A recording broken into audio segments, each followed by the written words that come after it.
Então, para darmos início aos trabalhos dessa manhã, convidamos o técnico em enfermagem, o senhor Edson Maria Gomes, que palestrará para nós essa manhã com o tema Ética e Bioética no Exercício Legal da Profissão. Então, para darmos início aos trabalhos dessa manhã, convidamos o técnico em enfermagem, o senhor Edson Maria Gomes, que palestrará para nós... Palmas para o senhor Edson. Obrigado, bom dia. Vocês estão felizes? Eu também. Estou extremamente gratificado pela oportunidade de estar aqui. Agradecer à escola que fez o convite ao conselho e ao doutor Ronaldo que me convidou. Eu faço parte da bancada dos técnicos e auxiliares de enfermagem. O nosso conselho é composto por 7 membros efetivos, dos 7, 4 são enfermeiros. E aí você já pode perceber que não é tão fácil a gente continuar naquela bancada, porque há sempre os embates políticos e ideológicos, e esses embates nem sempre a gente vence. Mas a gente tem lutado para manter ali um equilíbrio, manter uma equidade entre os membros, como membros daquela bancada, certo? E aí veio aqui a possibilidade de a gente trabalhar o tema ética e bioética no exercício da enfermagem. E aí vamos nossa primeira frase do dia, tá? Eu vou dispensar, assim, a gente está citando aqui aquela Kant, está citando Hobbes, está citando, porque às vezes se torna muito cansativo. Vamos tentar ser mais prático, mais didático, para que a gente chegue a um entendimento, pelo menos da compreensão do que seria ética e o que seria bioética, numa visão, digamos aí, mais acadêmica, mais filosófica, mas nem sem aquele rigor da academia, ok? Se alguém lhe atribuir mais simples as tarefas, realize com nobreza, porque você é o primeiro grande responsável pelo sucesso daquilo que faz. Então não fique esperando que alguém lhe dê, por exemplo, os louros. Isso você tem que correr atrás. O seu sucesso depende de você, não depende de ninguém. E aí eu já parabenizo aqui os empreendedores aqui. Empreender no Brasil não é uma coisa muito fácil, é uma coisa difícil, porque são muitos passos, muita documentação e muita vontade da gente empreender. Tá? Então todos vocês podem ser empreendedores. A gente tem feito também palestras sobre empreendedorismo. Necessariamente você não tem que ser empreendedor no seu ramo, você pode ser empreendedor em outro ramo, contanto que você tenha coragem de se lançar no mercado e buscar oportunidade, transformar os desafios, transformar em oportunidade para vencer. Tá ok? Então vamos lá. Antes de falar de ética, nós vamos passear um pouco naquilo que seria moral. E há uma grande confusão entre o que seria ética e o que seria moral. Em determinado momento, isso se confunde na nossa cabeça, mas a verdade é que há uma divisão clara, e os autores, todos eles que a gente tem estudado, eles têm demonstrado que é possível haver essa divisão, e que essa divisão é existente. Por quê? Porque a moral, ela se funda na obediência a normas, costumes ou mandamentos culturais, hierárquicos religiosos, e a ética busca fundamentar no modo de viver do pensamento humano. Então aí a gente já encontra uma diferença. Porque a ética, ela é mais algo ligado ao seu modo de viver, como você vive. Então, embora a cultura lhe diga o que você deve fazer, o seu limiar ético vai se diferenciar de um para o outro. É por isso que alguns, em determinados momentos, a gente vê na televisão alguém que aceita uma propina, por exemplo, de R$200, mas não aceita uma propina de R$200.000. Para ele, o limiar ético de R$200 é possível, enquanto o de R$200.000 seria impossível. Só para a gente entender mais ou menos como é que funciona esse limiar ético. E a ética é aquilo que pertence ao caráter, não pode ser confundido com lei. E há uma confusão muito grande que a gente escuta as pessoas dizerem, por exemplo, que a lei pode determinar a ética, e a lei ela não determina a ética, tá? A ética é o seu caráter, como você constrói esse caráter ao longo do tempo. Aquilo que é possível, que você aceita fazer ou não, independente da norma, independente do costume, independente da religiosidade. Ok? A ética, e aí vem um outro elemento que é a ética profissional, que indica como os indivíduos devem se comportar no âmbito das suas profissões. Todos aqui são técnicos de enfermagem. Ou serão técnicos de enfermagem? Todos serão. Ok? Então nós temos, por exemplo, essa semana foi aprovado o novo Código de Ética. Né? Esse foi um Código de Ética que foi debatido, bastante debatido, teve debate público, teve, né, consulta pública, teve debate nos regionais, teve comissões estaduais de ética que foram formadas para debater o novo Código de Ética. E esse Código de Ética foi aprovado essa semana. Nós estamos aguardando a sua publicação para que a gente possa começar a trabalhar os temas trazidos, as novidades que esse código pode trazer. Mas, na verdade, toda profissão que tem um caráter de autonomia, ela tem consigo um código de ética. Basta ver, por exemplo, a OAB, por exemplo, que é os advogados, eles têm um código de ética, que é o código de ética dos advogados. Os médicos têm o código de ética de medicina, os psicólogos têm o seu código de ética, os engenheiros têm o seu código de ética, cada um tem o seu código de ética. Mas não é que a lei determina a ética, é que esse código de ética vai balizar o que você deve fazer, o que você não deve fazer no exercício da sua profissão. E aí ela vai regulamentar como você deve se comportar como pessoa no exercício da profissão. Que mais adiante, por exemplo, quando nós formos falar de bioética, nós vamos entender mais claramente esse limite que a lei impõe. Que essa lei, chamada de Código de Ética, vai lhe impor. Isso não quer dizer que sua ética seja compatível com o Código de Ética da enfermagem. Mas quer dizer que no exercício da enfermagem, você tem que ter pelo menos aquele limite mínimo que essa lei coloca. E ali a gente vê, por exemplo, na palavra ética, respeito, igualdade, valores e direitos. Né? Então, a ética é esse conjunto, é o conjunto de respeito. Como é que você vê o outro, como é que você respeita o outro, como é que você se sente com a presença do outro, como que o outro lhe vê. Como que você trata o outro em termos de igualdade. É comum a gente ver uma frase que diz, o pau que bate em Chico, bate em Francisco. Já ouviu dizer essa frase? Mas será que o pau que bate em Chico, bate em Francisco? Quando eu tenho, por exemplo, o pessoal do direito usa muito um jargão que diz assim, para os amigos, a lei, para os inimigos, a dureza da lei. Se a gente está usando esse termo, será que nós estamos sendo éticos? Embora esteja usando a mesma lei, será que nós não estamos ultrapassando esse limite, esse limiar ético que cada um de nós temos? Ou temos que respeitar esse limiar ético? Então, se a gente não está fazendo isso, a gente não está obedecendo ali o princípio da igualdade. E os valores? Quais são os seus valores, pessoal? Acredito que na entrada dessa empresa tem lá missão e valores. Quais os valores da empresa? Qual é o valor que você tem enquanto pessoa? Porque você também é uma empresa. Se você não faz o seu marketing pessoal, se você não tem valores, se você não tem missão, você com certeza não vai galgar o sucesso. Porque o sucesso depende disso. Ok? E ali nós temos uma outra coisa que é direitos. Sobretudo, não é só os direitos que vai garantir uma ética. Você precisa, a partir de sua ética, garantir os direitos. Veja a construção da democracia. Tem algo mais caro e mais doloroso do que a democracia? Todo mundo queria botar o carro em cima da calçada, não queria? Não tem no estacionamento, coloca em cima do calçada. E a gente nunca se preocupa com a velhinha que vem com dificuldade de passar entre o carro e a parede.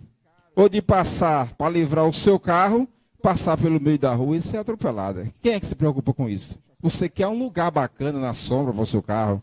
Porque a nossa sociedade acostumou-se que o carro é mais importante do que as pessoas. Há 10 anos para trás, eu toda a vida andei de Fusca. Há 10 anos para trás, o cara passava no Mercedes por mim. Era um cara dessa altura lá em cima. Não é porque ele era grande, mas é porque ele se achava o cara grande porque ele passava num Corolla prata. Entendeu? Então isso diferenciava as pessoas. O que é que diferencia as pessoas hoje no nosso mundo atual? Existem duas categorias de gente no mundo. As pessoas que têm iPhone e as pessoas que têm os outros celulares. Ou não é assim? Acaba que tem iPhone, tira a foto na frente do espelho para mostrar o iPhone, deixa o iPhone em determinado lugar para ver. É um excelente produto, é ótimo, mas isso está sendo diferencial na vida das pessoas. Nós somos diferenciados pelo bem que consumimos. Alguém que compra um terno americano de 15 mil reais, de 30 mil reais.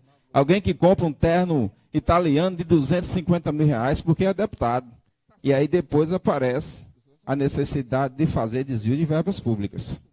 Ok? Então a gente precisa ter o limiar ético para garantir direitos. E não esperar que o direito limite o nosso limiar ético.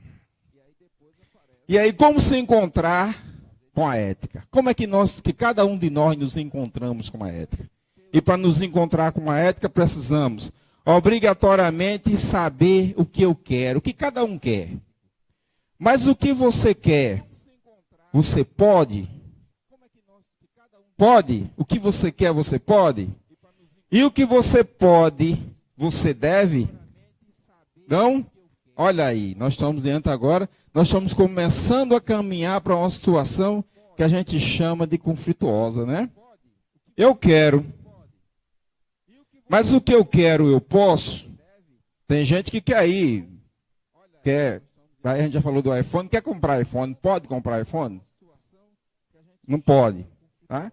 Mas tem gente que pode comprar, mas ele deve comprar um iPhone? E a gente pensa muito isso aqui, o que eu quero, o que eu posso e o que eu devo, quando a gente vai olhar, por exemplo, vai trabalhar, por exemplo, com planejamento financeiro. Às vezes a gente faz algumas consultorias de planejamento financeiro para a pessoa, e a pessoa olha para o camarada e diz, eu vou morrer. Eu trabalho em dois empregos, eu tenho 3 empregos. Eu não consigo pagar minhas contas. Eu digo, deixa o emprego. Porque não adianta você trabalhar se você não consegue pagar suas contas. Você tem que trabalhar para pagar suas contas. Mas eu estou me acabando, estou morrendo, 3 empregos, eu não pago minhas contas. Por quê? Porque não observou esse ciclo. O que eu quero, o que eu posso e o que eu devo. Aí vai para onde? Aumenta a dívida do cartão de crédito. Aí não pode pagar o cartão de crédito. Aí arruma outro emprego. Aí falta tempo para dormir. Aí com faltando tempo para dormir adoece. Aí não tem dinheiro para pagar o plano de saúde. Tá bom, vou parar, senão a gente vai terminar se acabar todo mundo junto com essa pessoa. Então é preciso a gente pensar sempre nesse limite. O que eu quero, o que eu posso e o que eu devo. Se você pensar nisso, com certeza, toda vez que você for tomar uma atitude, você vai estar se encontrando com sua ética. Tá? Avalie sempre isso. E aí, é a partir dessa avaliação que surge o famoso dilema ético. Embora alguns não concordem que existem dilemas, sim, os dilemas existem e eles estão presentes em nossa vida.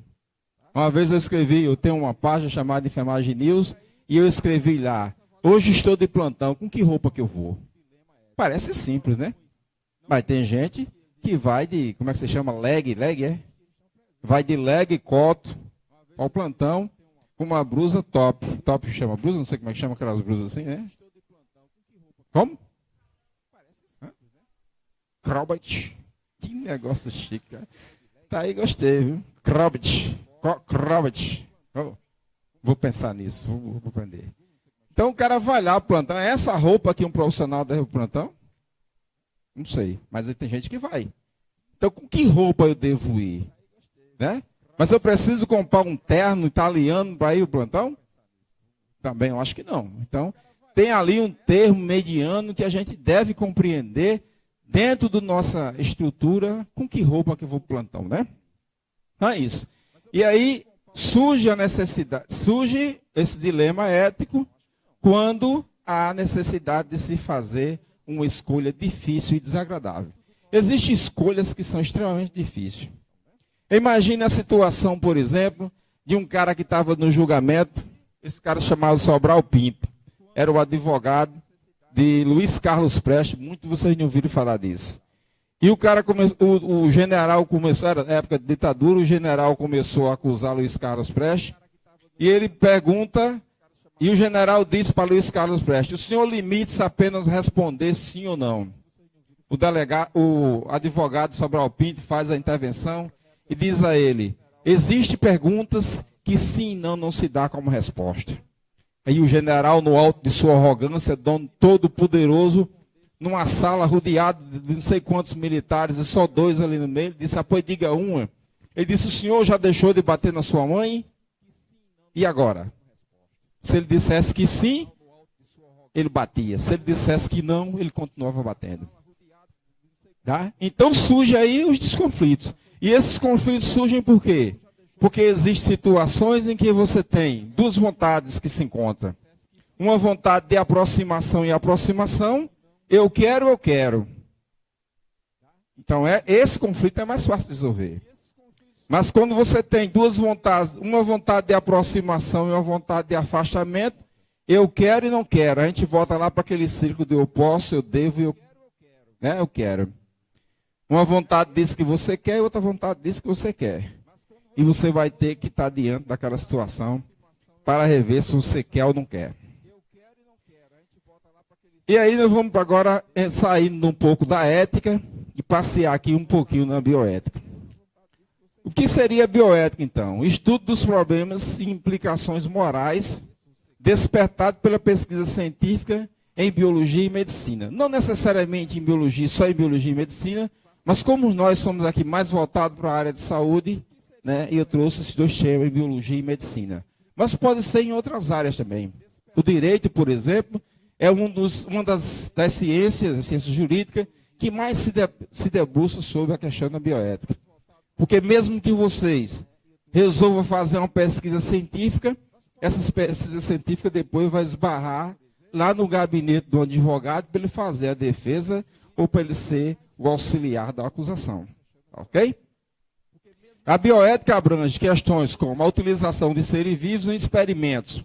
E aí a gente coloca aqui, por exemplo, aborto, eutanásia, cobaia, transgênico, etc. É claro que há uma infinidade de temas aí que a gente pode trazer. Mas pegando o mais comum aqui, por exemplo, que todo mundo brinca com ele aqui, aborto. Brinca no sentido de estar conversando, eu sou contra, eu sou a favor. E aí é contra porque é contra, eu digo, por que você é a favor? Não, eu sou a favor porque eu sou a favor. E você é contra porque não, eu sou contra porque eu sou contra. Esse debate, por exemplo, foge à questão religiosa. Porque, por exemplo, nós temos um conjunto de regras chamado de Constituição, a Carta Magna, que garante em todas as circunstâncias o direito à vida.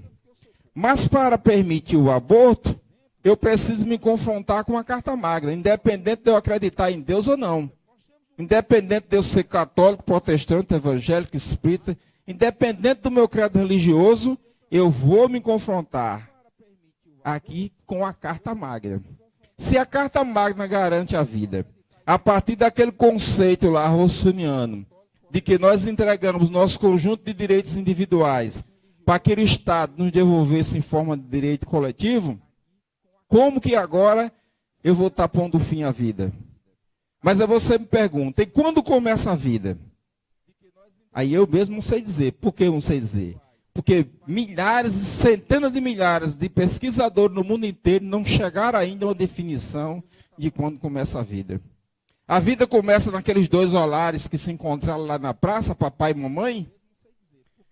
A vida começa quando eles tiveram o primeiro momento de prazer?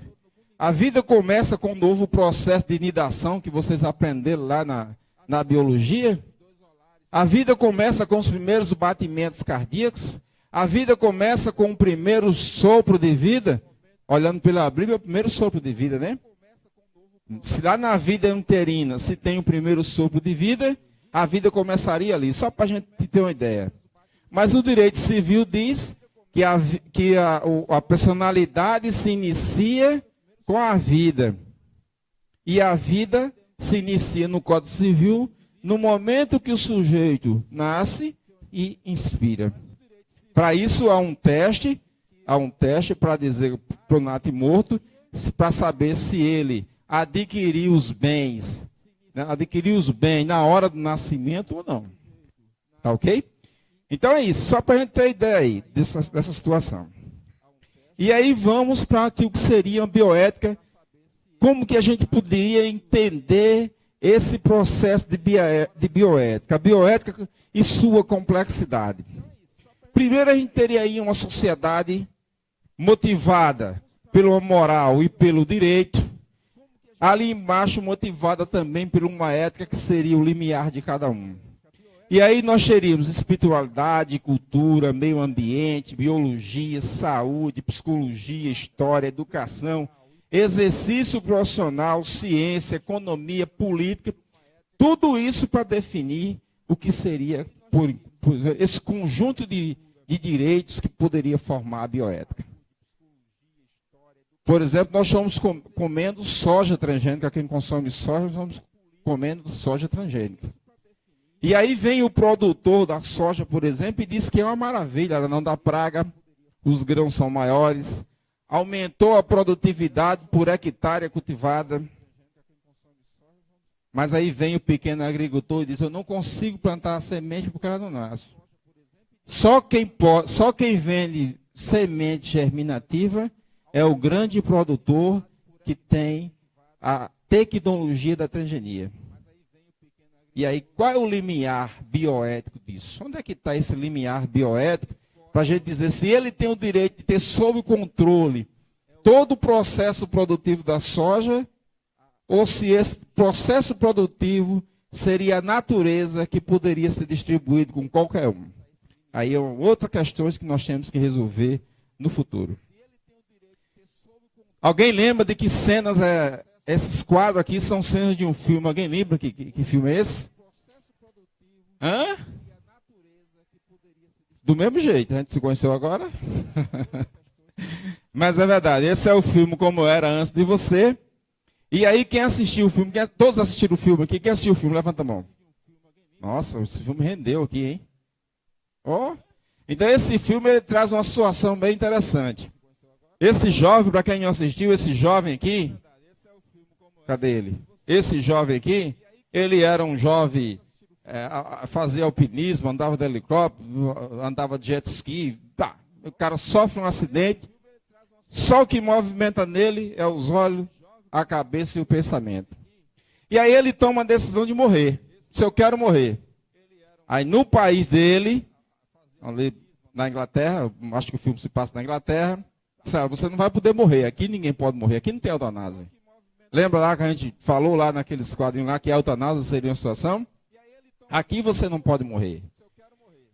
E aí a mãe dele e o pai dele se dividem. O pai acha que ele deve morrer, que ele tem o direito de morrer. Olha, se eu posso dispor sobre minha vida, eu também poderia dispor sobre minha morte, não é verdade? Você não acha isso?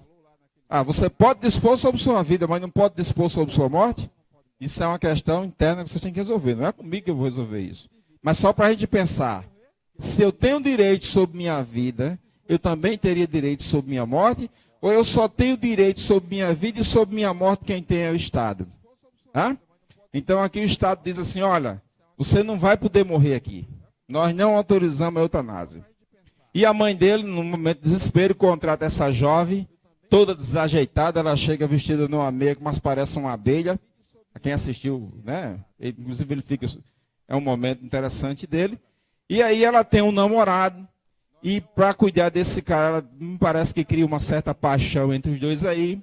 E esse namorado também termina deixando ela, porque ela não consegue acompanhar o namorado. E eles dois têm momentos interessantes, mas aqui é a cena, perto da cena final, quando ele, de fato, viaja para, acho que é a Holanda, onde tem eutanásia. Ele viaja para lá, e lá onde ele vai morrer, ele deu o prazo de 6 meses, ele cumpre a morte dele no fim do prazo de 6 meses. E as meninas que assistiram o filme, todas começaram a chorar e torcendo para que essa mocinha convencesse esse cara a não morrer, mesmo ele sendo tetraplégico, ele não tendo vida vegetativa, ele não podendo andar, não podendo se locomover, ele não podia comer, não podia tomar banho, não podia se vestir, ele não podia nada, apenas bater com os olhos, falar e pensar na sua vida, preso àquela situação. E no final da vida, no final aqui quando ele morre, deixa uma cartinha para ela, que ela vá lá na França, visitar um café, que é o melhor café do mundo, comprar o melhor perfume, porque ele deixou uma quantia importante de dinheiro para ela. E aí todo mundo respira de novo e termina compreendendo a morte do rapaz. Esse aqui eu acredito que vocês não tenham assistido esse filme. Alguém já viu falar desse filme? Não. Isso aqui chama-se filme chamado Mar Adentro. É um filme espanhol, talvez por isso você não tenha assistido. O tema é muito semelhante. A diferença é que esse cara aqui, São Pedro, ele vai entrar na justiça pelo direito de morrer na Espanha. A corte, isso aqui é a cena que ele está na corte, a corte nega esse direito a ele. Ele já está há 26 anos em estado vegetativo, só funciona essa parte dele aqui, nada mais funciona. E essa senhora aqui, que está do lado dele sorrindo, dando a ele uma pitada de cigarro, é uma advogada que chegou há mais, pelo menos uma semana para cuidar dele. Ela tem uma doença degenerativa que ela não consegue, inclusive, ir para a sessão no dia do tribunal. Ela adoece e antes de ir para a sessão no dia do tribunal, ela não consegue mais ver porque, além de ela ter as degenerativas, a doença dela provoca esquecimento, ela não consegue lembrar mais de ninguém, nem do próprio marido. Aqui é a cara dela já de doente, tá? Mas aqui é a cena final, onde essa mulher aqui que ele conheceu, uma radialista, uma professora, consegue comprar para ele cianureto e dá a ele o cianureto. Ele faz a filmagem direta aqui e diz que mesmo o Estado não estando possibilitando a ele o direito de morrer, ele resolve morrer porque ele é dono da consciência dele. Então ele vai lá, pede para alguém deixar aqui um copo com cianureto e ele toma por esse canudo aqui o cianureto e morre diante das câmeras. E aí surge um outro dilema ético. Como condenar um suicídio? Como botar um suicídio na cadeia? A gente deve abrir um processo para punir esse suicídio? Porque ele atentou contra a vida, mas isso também é um dilema que vocês têm que resolver, ok? E aí vamos assistir aqui um filmezinho que tem aqui. Curto, umas 2h30 de filme, não, 3h30 de filme, mas eu acho que vocês vão conseguir. E agora? Cadê o técnico? Curto, umas 2h30 de filme, não, 3h30 de filme, mas eu acho que vocês vão conseguir. Eu espero que ele funcione e começou a funcionar.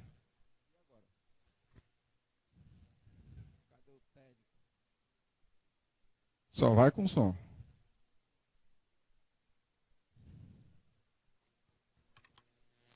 Todo mundo já assistiu esse filme, quem não assistiu, viu falar pelo menos dele, acho que é um dos filmes mais assistidos no mundo. O cara que produziu esse filme, para mim, é um dos maiores produtores cineastas que o mundo já tem, que é o Steven Spielberg. Desde o Jornada nas Estrelas, até filme como esse aí, outro filme interessante nessa linha, que é a Lista de Schindler, tá? A Lista de Schindler se passa no ambiente de um período da guerra e é uma guerra contra que o Estado alemão estabelece contra os judeus. Já tá. Ah, tá. Que estabelece contra os judeus. E aí a gente vai trazer um pouco do que seria essa bioética, numa compreensão da dimensão do real. É claro que o filme é uma produção cinematográfica pensada, imaginada, mas para a gente sentir na dimensão do real, como que a gente sentiria dificuldade de decidir, né, de tomar posições, tendo como ponto de partida a vida. Porque a vida é o bem mais precioso. É por isso que na hierarquia das leis, as leis primeiro defendem a vida. Se a gente começar, por exemplo, a analisar o Código Penal, o primeiro artigo incriminatório que se tem é o 121.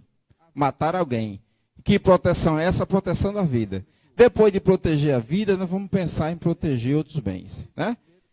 Mas não há vida sem a chamada dignidade da pessoa humana. A nossa Constituição ela estabelece, por exemplo, o princípio da dignidade da pessoa humana. Como imaginar a vida se não existe dignidade?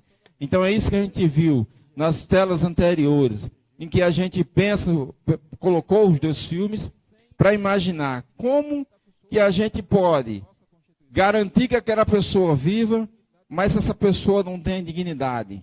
E aí vem a extensão do conceito de dignidade. A extensão do conceito de dignidade, né? Onde que chega isso? Nós vamos ver ali, eu coloquei ali alguns livros para vocês depois, se quiserem observar, fazer uma leitura. Por exemplo, nós vamos trabalhar, né? Vocês vão trabalhar, por exemplo, no UTI. Quando que se desliga a máquina? Quando se deve desligar a máquina? Quando que o médico, por exemplo, deve dar a ordem de não ressuscitar mais? Você vai chamar o médico, doutor, o paciente está parando. E ele diz, não, deixe ele ir. Quando que se deve fazer isso? Né? E a gente acredita que essas... Quando que o médico, por exemplo, deve dar a ordem de não ressuscitar mais? Você vai chamar o médico, doutor, o paciente está parando. E ele diz, não, deixe ele ir. Quando que se deve fazer isso?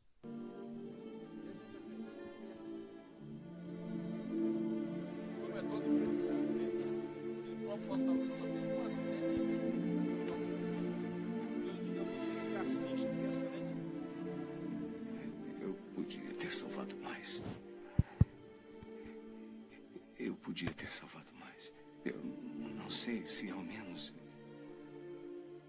podia... Oscar, aqui estão 1.100 pessoas que estão vivas por sua causa. Olhe para elas. Se eu tivesse guardado mais dinheiro.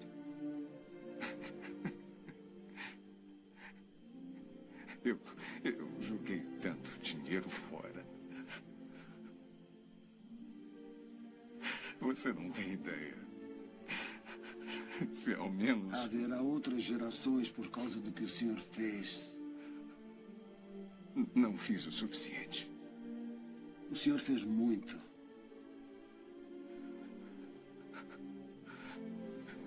Esse carro... Eu teria comprado o carro. Por que fiquei com ele? 10 pessoas só nesse carro. 10 pessoas. 10 pessoas a mais. E isto, 2 pessoas.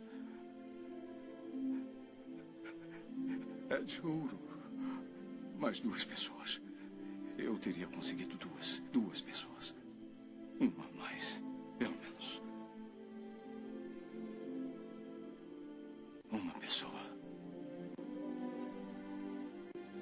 Uma pessoa, Esther. Por isto,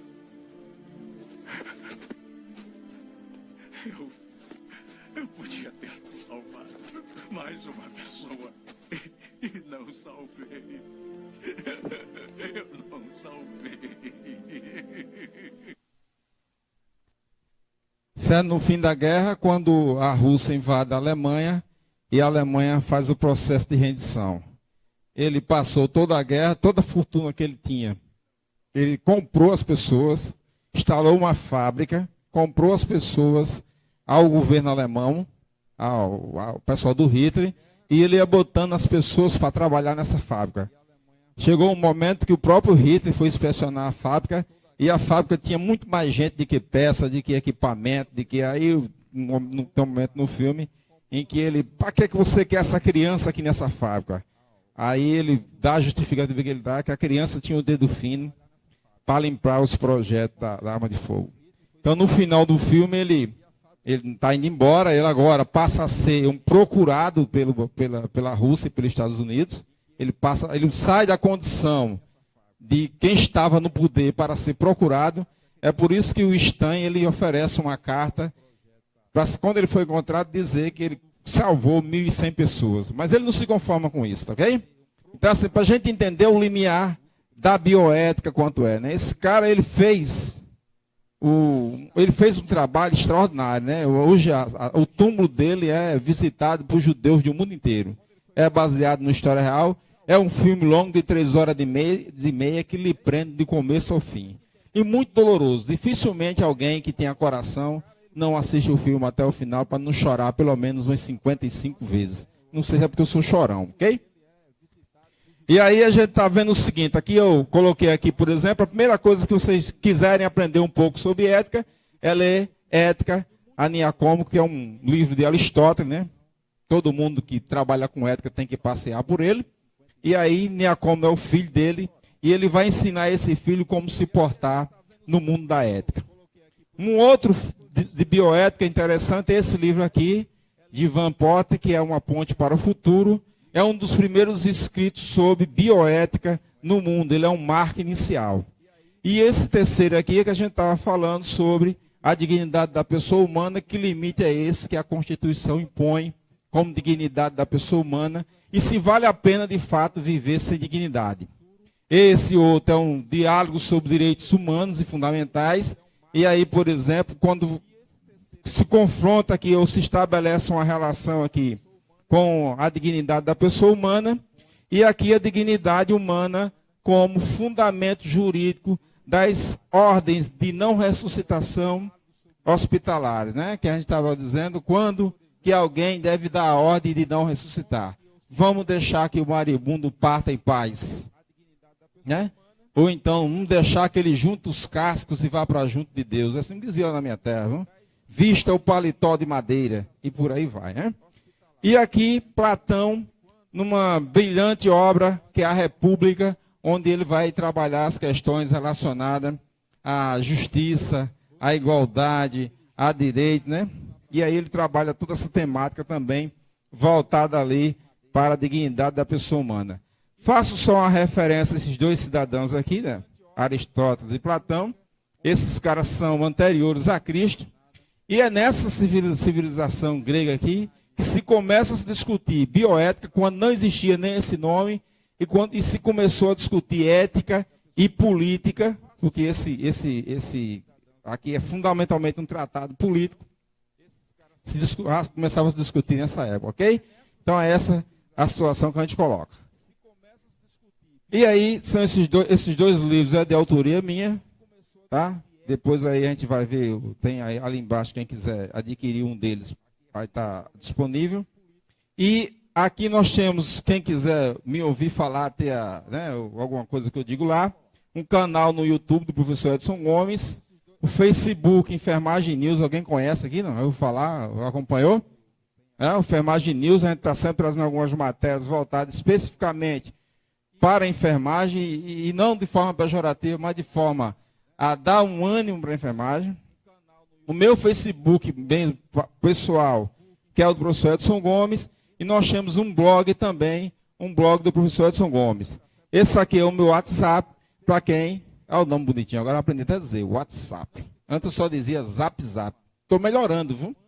Para quem quiser, por exemplo, fazer aí fazer algumas perguntas depois, os questionamentos, pode mandar. Não garanto responder tudo de uma vez, né? Mas gradativamente a gente vai levando. E aqui a gente termina com mais uma frase minha, isso aqui, ó. Pensamentos, Pensatas, Edson Gomes. Quem for lá, por exemplo, no Insta, assim que você chama, né? No Insta, né? Mas chama Insta, Instagram chama Insta. Lá no Insta, e botar aqui hashtag Pensatas Edson Gomes, vai encontrar um monte delas lá. E essa aqui é uma que eu trouxe. Não se envergonhe de duvidar da bondade alheia. Quase sempre ela é instrumento de conquista. Tá? Então, quando alguém disser assim, socorro, estou te dando isso aqui. Pergunte, por quê? Por que você está me dando isso? Eu nem te conheço direito, por que você está me dando isso? Duvide sempre. Tá? Já dizia, a sabedoria de vocês é muito maior do que a desse cara aqui. Porque dizia que quando a esmola é grande, pois é o cego, né? Quando o milagre é o santo, né? Ok? E aí, é importante lembrar que a bondade e a maldade são faces opostas de uma mesma moeda. Ou vocês dividam disso? Né? Então, nós vivemos no mundo da dualidade. O branco e o preto, o rico e o pobre, o bom e o mal. Né? Então, esse é o mundo da dualidade, ok? E aqui eu findo agradecendo a vocês a paciência de ter me ouvido, ficando à disposição para fazer as respostas, as perguntas que forem feitas. Mais uma vez agradeço a mesa, a oportunidade, agradeço à escola a oportunidade de estar aqui compartilhando com vocês e agradeço ao presidente do Corém pelo convite de me trazer até aqui. Muito obrigado.